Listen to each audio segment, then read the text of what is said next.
Hallo, grüß euch. Hier ist Inga. Herzlich willkommen auf meinem Kanal Ingas Color Art mit einem eher ungewöhnlichen Video.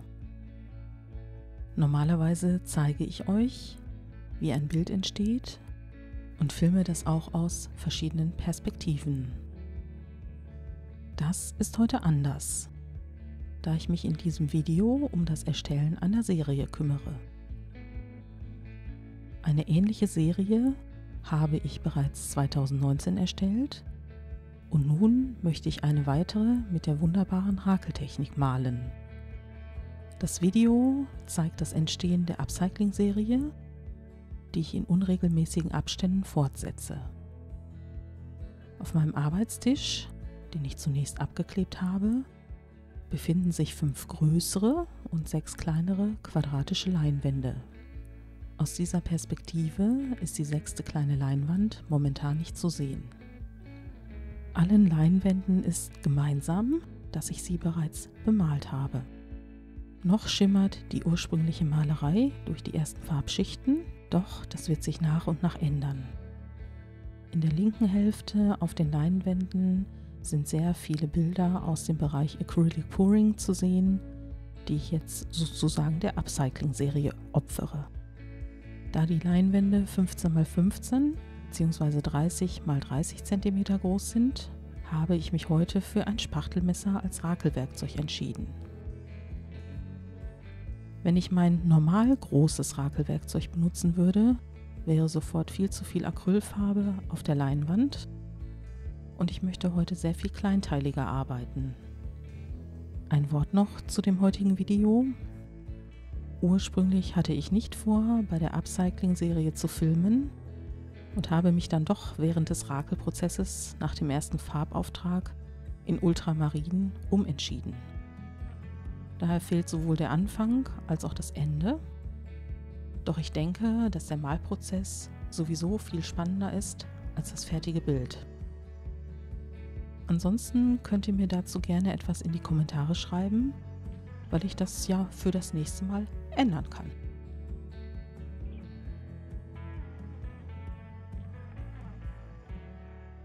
Das Bild, welches ich ganz am Anfang des Videos gezeigt habe, ist tatsächlich ein fertig gerakeltes Acrylbild aus dieser Serie.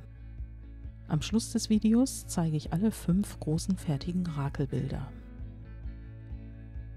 Die Ränder, die 3,5 cm tief sind, habe ich komplett in Schwarz angestrichen, um ein einheitliches Aussehen der Serie zu schaffen. Daher haben die neuen Bilder aus der Upcycling-Serie auch kaum noch etwas mit den ursprünglichen Leinwänden zu tun.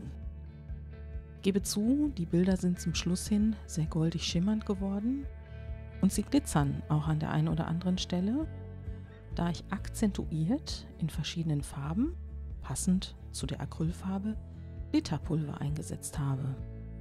Der goldene Schimmer stammt jedoch hauptsächlich von einer Perlfarbe, die ich ganz zum Schluss eingesetzt habe. Perlfarben sind sehr transluzent. Wer meine anderen Rakelvideos kennt, weiß das, dass ich sie zwischendurch sehr gerne einsetze. Und so schimmern, je nach Blickwinkel und Lichteinfall, darunterliegende Farbschichten immer wieder durch die eingesetzten Perlfarben durch.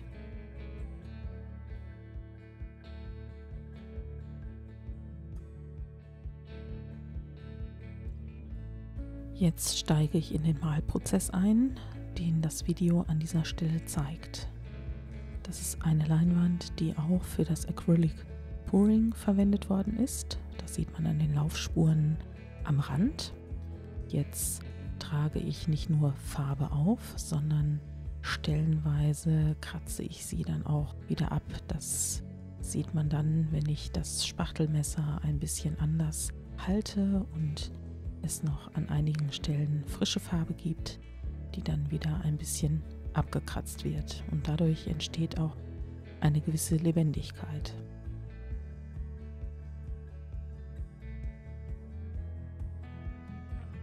Die Farbe, mit der ich gerade male, ist das Naphthol-Rot Mittel und wenn man genau hinguckt, während ich diese Farbe auftrage, schimmert in jedem Fall noch die darunterliegende Farbe ganz gut durch. Man sieht das an Stellen, wo das Naphthol-Rot über das Blau gezogen wird.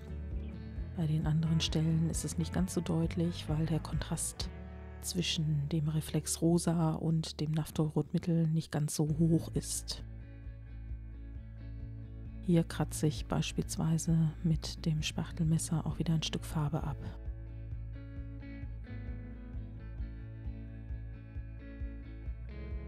Als nächstes nehme ich das Perlweiß. Das Perlweiß wirkt auf den ersten Blick deckend, aber auch das ist es nicht, weil es zu den schimmernden Perlfarben gehört. Die kann man sich so vorstellen, als würde man bei einem Perlenohrring auf die Perle gucken. Die haben ja auch einen matten Glanz und genauso verhält sich das mit den Perlfarben. Auch diese sind recht transluzent und lassen dann die anderen Farbschichten, die unten drunter sich befinden, immer wieder durchscheinen. Achte auch darauf, die Farbe nicht flächendeckend aufzutragen, sondern dazwischen immer Lücken zu lassen. Wenn man jetzt die linke Leinwand betrachtet, dann hat sie ja einen hellen Hintergrund und die Leinwand, die ich gerade bearbeite, hat einen recht dunklen Hintergrund und man kann sehr schön sehen, dass ich ja die gleichen Farben aufgetragen habe, diese aber auf den unterschiedlichen Hintergründen doch ganz anders wirkt.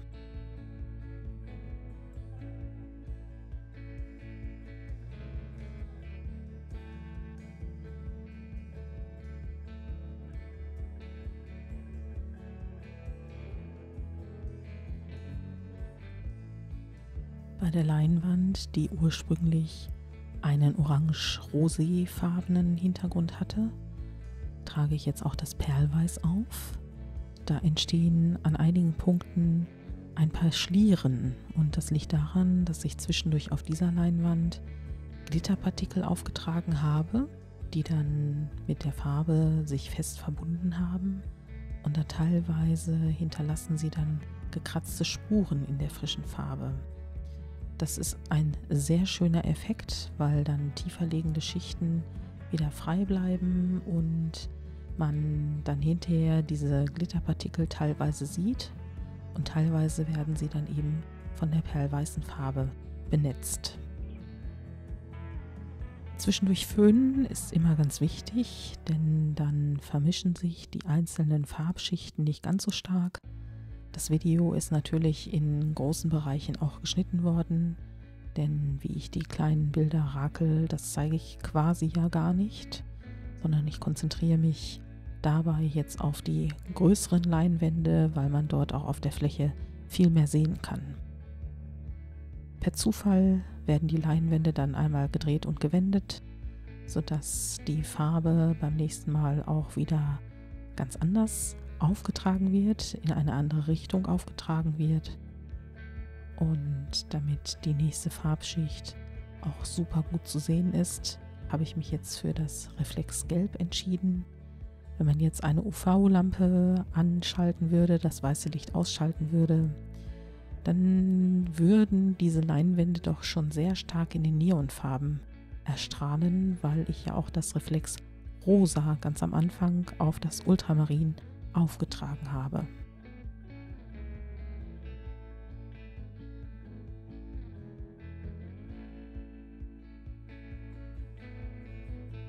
Ich versuche zwischendurch immer wieder aus meiner Komfortzone herauszukommen und das bedeutet auch den Einsatz von Farben, die ich nicht so unbedingt gerne mag.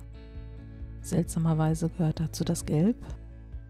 Ich kann gar nicht genau erklären, warum, weil wenn ich das Gelb in anderen Bildern sehe, dann finde ich, dass es eine ganz wunderbare und harmonische Farbe ist.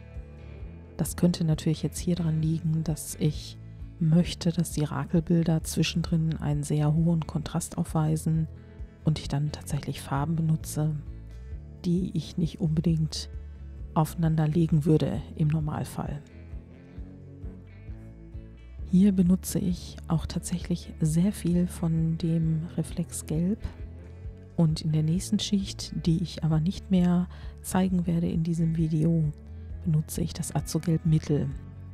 Und wenn man hinterher die fertigen Bilder sieht, dann könnte man glatt den Eindruck bekommen, dass also Gelb eine meiner Lieblingsfarben ist. Und das ist das, was ich immer versuche. Ich versuche teilweise Dinge möglich zu machen, die mir unmöglich erscheinen. Ich versuche mit Farben zu rakeln, die nicht unbedingt zusammenpassen. Und trotzdem erziele ich damit meistens harmonische Ergebnisse. Wenn ich jetzt mit dem Abstand und mit Hilfe des Videos die gerakelten Bilder betrachte, dann habe ich immer den Eindruck, man hätte auch zwischendurch mit dem Rakeln aufhören können, aber bei den Bildern war es teilweise so, dass ich immer noch das Gefühl hatte, es ist zu viel von dem Ursprungsbild da drin. Und wenn man, so wie ich, eine Serie erschaffen möchte, dann sind das doch recht ähnliche Bilder, die dann entstehen. Und das war mir auch sehr wichtig, dass diese Bilder in der Gesamtheit zusammenwirken, aber auch jedes für sich alleine. Das ist jetzt auch die letzte Schicht, die wir gemeinsam sehen. Und danach gibt es tatsächlich das fertige Ergebnis.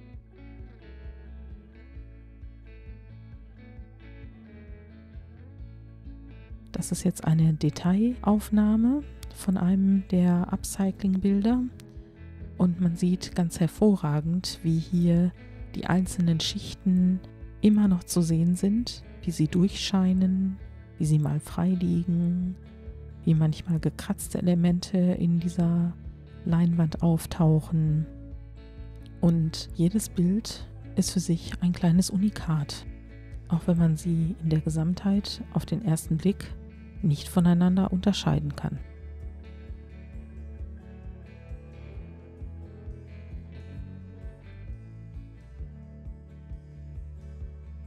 Ich danke dir fürs Zusehen, ich danke dir fürs Dabeisein. Gib mir gerne ein Like, abonniere meinen Kanal und ich freue mich, wenn du auch das nächste Mal wieder dabei bist.